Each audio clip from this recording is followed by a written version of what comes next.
Okay, next up we have Minnesota State Senator Mike Jungbauer, who has a diverse educational background in business, economics, Bible studies, chemistry, and biology. Spent 2 decades becoming a national expert on wastewater treatment and design, earning a patent in bioremediation and consulting on water projects in Poland, Germany, Honduras, and the Philippines. Leading voice on environmental policy in the Minnesota State Senate, serves in the National Conference of State Legislatures Standing Committee on Agriculture and Energy, the ALEC Standing Committee on Tax and Fiscal Policy, and is a member of the National Caucus of Environmental Legislators. He's a nationally recognized speaker on climate change issues and water reuse. Senator Jungbauer.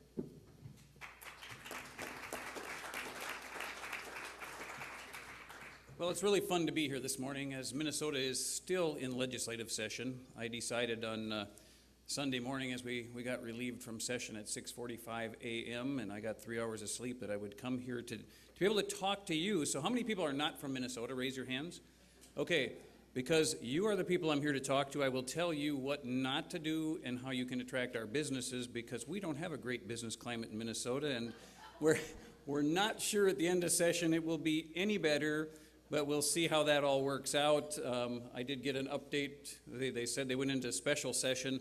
They were going to be done at 6 a.m. this morning. They still don't have an agreement, so I'm happy to be here before you. And many of my friends, especially my South Dakota friends sitting up here, is just taking notes to make sure that they can attract more Minnesota businesses. So good morning, welcome. I'll give you a little background on Minnesota. You know, we're known as a land of 10,000 lakes, over 5 million people, 12th largest state, 5th largest legislature. And how you relate that to Bible studies, you know, as I always learn that, my friend over here tells me, you know, Old Testament is best. We learn in Bible studies in churches that if you create a group of 15 or more, you can make sure you never get consensus and never get agreement. So how they get consensus on climate change, I don't know. We're 21st in population. But here's what's going on today. Unemployment rate, about 8.2%. 43rd worst business climate. 3rd highest corporate tax rate, overall business-friendly ranking 44th worst in the nation, cost of living 3.9% below the national average. So everybody out of Minnesota, you take notes, you can figure out what we're doing wrong and how you can attract our businesses. We have had in legislative session many proposals, again, that would put us in worse ranking than we are today. I don't know economically how people can actually keep a smile on their face or even seriously consider, in the worst recession since the Depression, how we can tax ourselves into prosperity. It's never worked. We have no economist ever in the history of the world that has proposed that you can do that. There's some variance on how you can work your way out of it, but no economist has ever proposed that you can tax yourself into prosperity. Some of it started in Minnesota when we talk about climate change with our 2007 Renewable Energy Standard. Now I'm going to let you know I did vote in favor of that standard because as a business owner, 25-year business owner, to go from a goal, something that you say, well, we feel good about this, to a standard is actually kind of a banking term. When you have a standard in place, a bank will lend money on something. They won't lend. If you go into a bank and say, well, I have this goal to accomplish this, they're going to go, you're nuts, show me what you're going to do. But if the law has a standard, then banks can lend money on some of these projects. So I'm thinking as a conservative, if we allow banks to lend money for wind and solar, 2 things can happen. Either it will go because it's good, the numbers work, or it won't go and we can get rid of some of these liberal attitudes. But what these goals asked for was a 15% reduction in fossil fuel use by 2015 and a 25% renewable energy standard. So we called it the 25 by 25. Annual electricity and natural gas retail sales reduction of 1.5% annually. So they're supposed to go down and conserve energy. And again, business people, how many people have owned a business or run business too as well in here? So you understand the government is now telling you you have to keep your business production up. You have to keep your staff so you can do all these reports, and we mandate plenty of reports. But somehow you have to every year sell 1.5% less product. And so how are you supposed to keep your profit margins? So we as a government are mandating all these things, and yet somehow legislators do not understand that if a business sells less, makes less profit, how are they going to still better serve the public? Well, we go on, we have greenhouse gas reductions, 15% by 2015, 30 by 2025, an 80% reduction in CO2 by 2050. legislators don't really understand, nor do they think. So when you're looking at the picture, I started thinking to myself, okay, what does this mean? And how do we go down 80% reduction in CO2 or other greenhouse gases? What does that look like in real life? There you go. So I asked legislators in St. Paul and Minneapolis, if we reduce our CO2 emissions by 80%, we're back to 1905 levels, how many people in Minneapolis and St. Paul have a place to park their horse and buggy? Not too many. Not only then, but now we start talking about methane gas. Well, I think we have to put a methane converter on the back end of our fueled vehicle there, but we'll have to see how that works out. What did our renewable energy standard do to rates? In a short period of time, from 2007, here's what our rates looked like, to 2010, we had a 9.8% increase in 34 months. Now, this is only putting in part of our renewable energy standard. This is without cap and trade, but it's within this framework. So as you work through some of the other items that are required in Minnesota, it's going to become extremely costly, and consumers always hit the bottom end. And the other thing is, we look at it, we always hear people say, well, we've got to protect the poorest in society. We've got to protect those that are having problems. This kind of mandate hurts the lowest level in society first. This is the most regressive type of tax ever proposed, and as you get into greenhouse gas reduction, cap and trade, you continue on that pattern. It is highly regressive, hurts the lowest level people first because they have to pay a bigger percentage of their income on energy. Our greenhouse gas reduction plan proposal is a $16 billion cost by 2050. We have a Mercury Reduction Act we went through in 2006, and this is kind of interesting to understand from a chemistry standpoint, because I happen to be sitting on the House floor in the U.S. House of Representatives when they were talking about how, when they put this mercury reduction into place, how we did this cap and trade with mercury. Well, that's interesting, because as a science person, you have to understand, we knew what the problem was mercury. So you're kind of comparing that today to global warming or climate change, CO2. We have all this conjecture that CO2 is a problem. And as Pamela said, we need CO2. Without CO2, basically everything dies. But we did this mercury reduction. We knew what the problem was. We had the commercially available technology to reduce it, and yet it still cost us a lot of money. So we did it. We worked it. It cost the consumers a lot of money. We had this acid rain problem that really turned out to be not as big a problem. But what most people don't understand is, as we reduce these things, foreign countries are still putting more mercury into the air.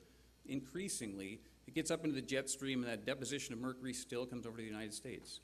So if it's a problem, which we'll even say it is, we fixed it, but we didn't help anything in the environment. We spent $1 billion to retrofit 3 coal plants in Minnesota, about $1.55 a month increase on utility bills. So the bottom line as legislators, as policymakers, is we need to understand, when we fix something, if it's a problem, what is the cost to consumers? What is the cost to our society and business? And does it, in fact, fix anything? Or do we have the same problem coming from the rest of society around the world? In our state, nuclear, and I believe, like Pamela, nuclear is part of the answer. We have this great moratorium in Minnesota I'll talk about later, but we have 2 nuclear power plants, and we have this dry cask storage fee. Now, I don't know how many other states have that and how we look at it, but it's interesting when you talk about the big picture in energy is a lot of our liberals will use the terminology, for lack of better things, so if you guys have better terms later, you can talk to me and we'll use that, but they put these fees on, and they're always telling me, you know, Mike, we need to understand the true cost of fuel. We need to understand the true cost of gas at the pump. However, with this dry cask storage fee, what they do with that is we actually collect the fee, and they're quite high. It's $500,000 per cask at our Prairie Island plant, $350,000 per cask per year at our Monticello plant, and it goes into a renewable energy fund that goes to fund things like wind power, solar projects, those kind of things. But you never hear that. You never hear about what kind of mandates are we putting on, what are we collecting, what's the true cost of wind, what's the true cost of solar. So they mask those kind of costs with tax rebates and these kind of credits, and yet they sit and they preach to us about, we need to know the true cost of gas at the pump. I'm all about visibility, but let's be real and let's know what's visible on both ends. The dry cask storage fee, the cost to Minnesotans in 1999 was $9 million, 2003, $16 million, and it actually has a sliding scale where it keeps going up and up. So as of 2005, they contributed $37 million to renewable energy projects in Minnesota. And that increases the cost of electricity to every consumer, and yet the consumers aren't even aware of why those costs are going up and where that money's going to. We have this piling on effect, so as you're thinking about legislation, and really some of us that thought, as conservatives, if we just give them this 2007 renewable energy standard, we'll stop there. We'll start doing some things, we'll analyze what's going on. Oh no, every year since then they have to pile on more things. So we have this wonderful conservative governor, and yet, oh wait, got us into this Midwest greenhouse gas accord. So not only in Minnesota are we trying to cap and tax, but we're working on trying to get ourselves into this Midwest greenhouse gas accord, which is basically putting on another cap and trade standard. And now we're looking at the federal. So when we look at things from state policymakers, we have to understand, once again, where's it all going and how is it working in terms of economics?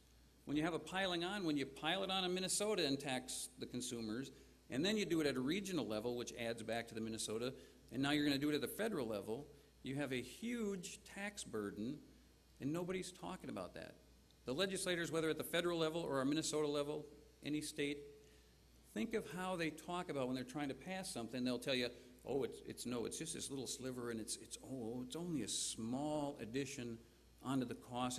It's a minor cost. It's an inconvenience to consumers, but we're not looking at the whole pie. So I have a real problem as I go from state to state and talk to people. They're always selling me these ideas in little slivers, and yet when you analyze any state, or even at the federal level, all these mandates, you need to put the whole pie together, and you got to talk about what are the implications on the whole pie. Another thing we talk about is a low-carbon fuel standard. I'm all about energy. I'm all about technology. I love it. In fact, if I was running for U.S. Congress or U.S. Senate, I would want to move the United States forward. I am tired of we're going to be number 3. We're supposedly by 2030, it'll be India and China ahead of us.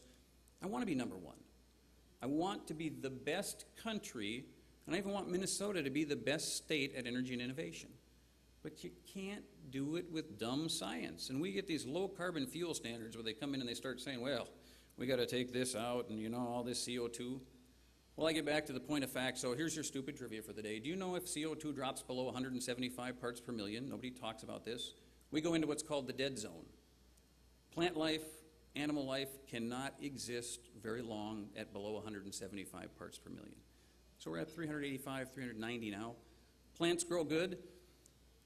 All of you get a chance to meet Dr. Willie Soon talking about the CO2 dome effect, because he's done some research on the CO2 dome and how CO2 goes up in winter because there's no plant life, and it goes down in summer, down actually sometimes below this 175 parts per million.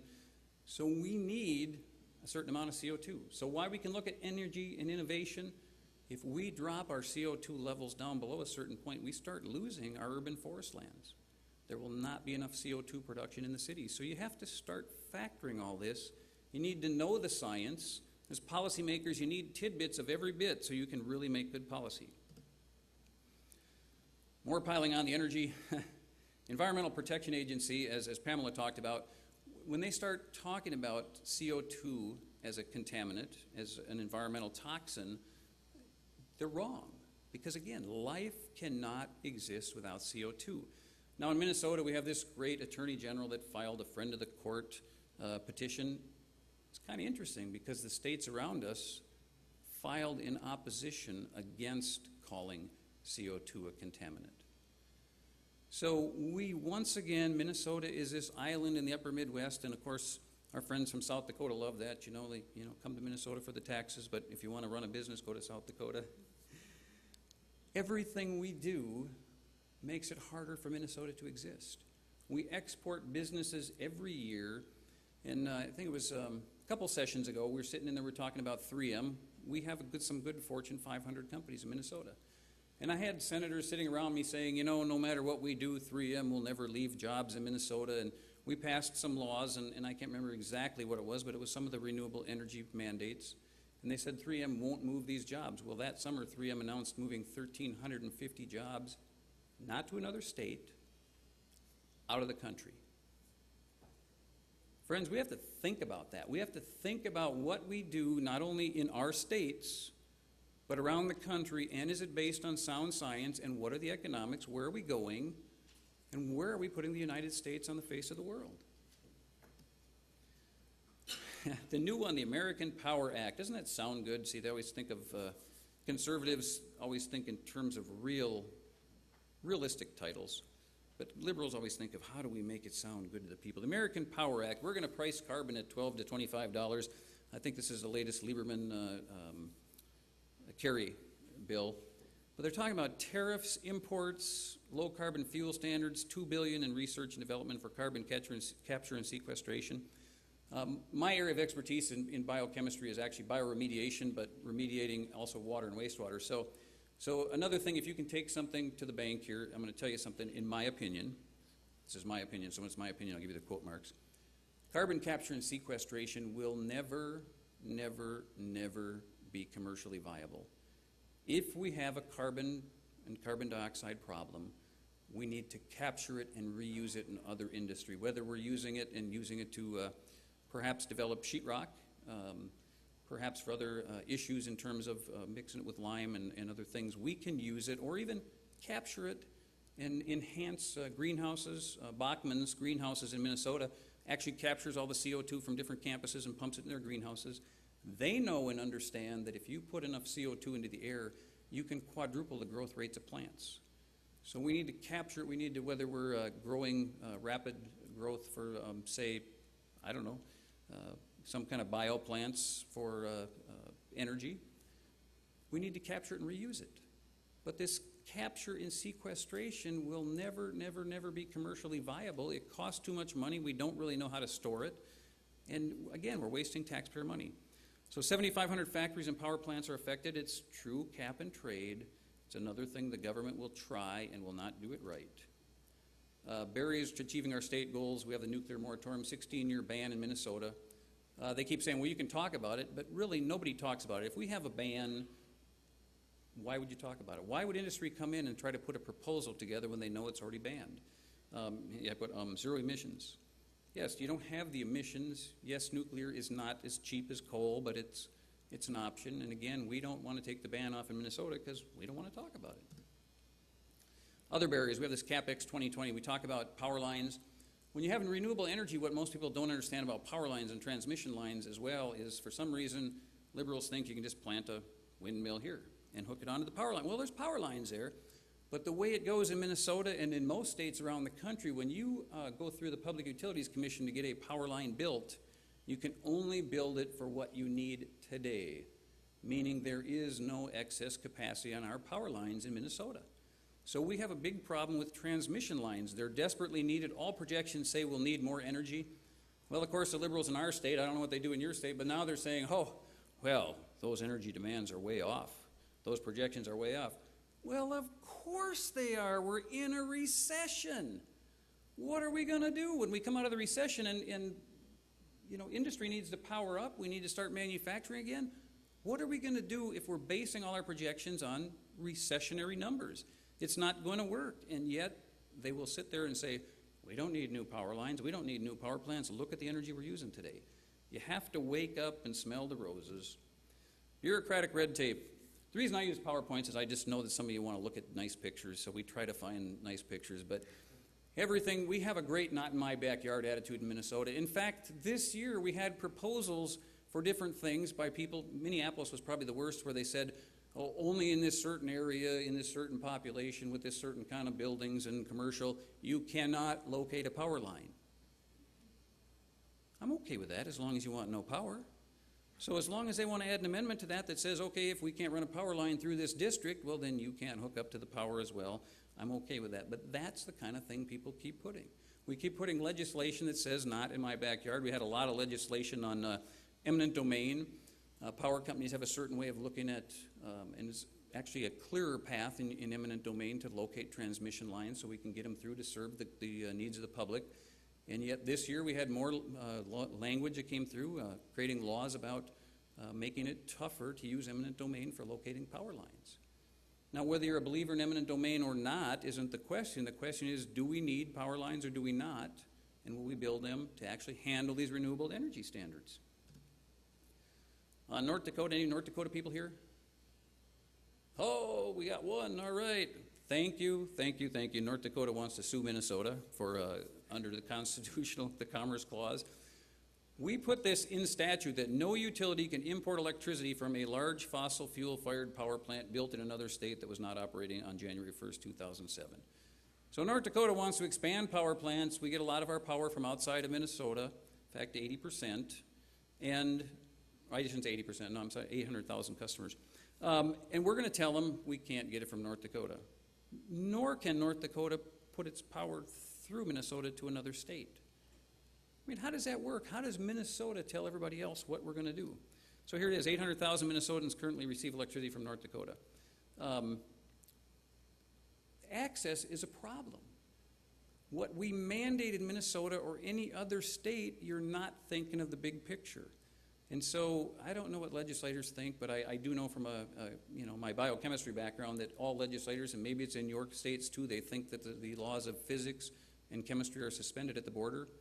Well, now they also think that somehow electricity is going to come across without wires. Don't know how it's going to work. Well, here, Minnesota, come for the weather, stay for the taxes. You do know that I've been a global warming advocate for many years. They call me the #1 global warming denier, but ever since the whole project came forth, I'm going, wow, you know, I'm getting older. I like to ride my bicycle, like to run, like to go fishing, those kind of things. It's really tough in Minnesota in winter. I hate, hand augering those holes in the ice, when the ice is 3 feet thick. I'd rather have it like Arizona. In fact, I'd like to retire in Arizona, but wouldn't it be nice for me if we could have that global warming just come up and move Minnesota into the Arizona climate? Oh, that would be heaven. Well, I don't think other legislators necessarily agree with that, and actually I wanted to offer Minnesota, a mandate of climate change in the metropolitan area. Minneapolis, St. Paul, maybe we could put a dome over it, pump CO2 if you think CO2 is going to cause the temperature change, but, well, in this kind of economy, wouldn't that be a jobs bill? I mean, if it's warmer, after all, we can't work very much in the winter in Minnesota, 30 below temperatures and things, so it would be a jobs bill. It would also be a tourism bill. I mean, who wants to come and visit Minnesota in the middle of winter unless you like snowmobiling and skiing? And I mean, that's okay, but you can only do it for so many hours. So that would be such a wonderful thing. I don't know. The other people don't think that they think I'm kind of cracked up on that. But I think it'd be good for Minnesota's economy to have warmer weather. Nobody's talking about that. The conclusion is we live in a global economy. I don't know about your states, but in Minnesota, we don't talk about that. I work with industries, our Department of Employment and Economic Development. We go around the state. We have some good programs that get our industries to really do things. We're shipping our jobs overseas. We are actually training. People in my Senate district are training people in India, training people in China to take our jobs. Money seeks its highest return. If it's not in your state, if it's not in my state, it's going to go someplace else. California, Massachusetts, New York found that out. They put in new tier brackets for taxes so they could try to collect more money, and what happened? The money left the state. So the high taxes don't change habits, but they do get people to relocate. And you need to remember, government seldom gets it right. So if you're looking at programs that our federal government has created, whether it's Social Security, bankrupt in the next few years, Medicare, Medicaid, bankrupt, that's why they came up with a new health care program. They had to come up with something new so they didn't have to tell the American public, we can't run Medicare and Medicaid anymore. It is belly up. And that nuclear repository in Yucca Mountain, does anybody know what happened to that money? The money is gone. We have collected it in every state in the United States that has nuclear power. It got sent to the federal government. You check that bank account, the money is gone. That is why that repository will never happen. We need to hold the federal government accountable to what it promised the American people. We need a repository, but we need the people in the federal government to be accountable, to quit taking our money and putting programs together that do not work. And it's no different in Minnesota. In Minnesota, we pull your money away. We create programs that don't work. They don't solve the issue. And that's bad for us. It's bad for the rest of the country. We need to understand the interplay between economics, science, and how that all works together so we can compete. Thank you.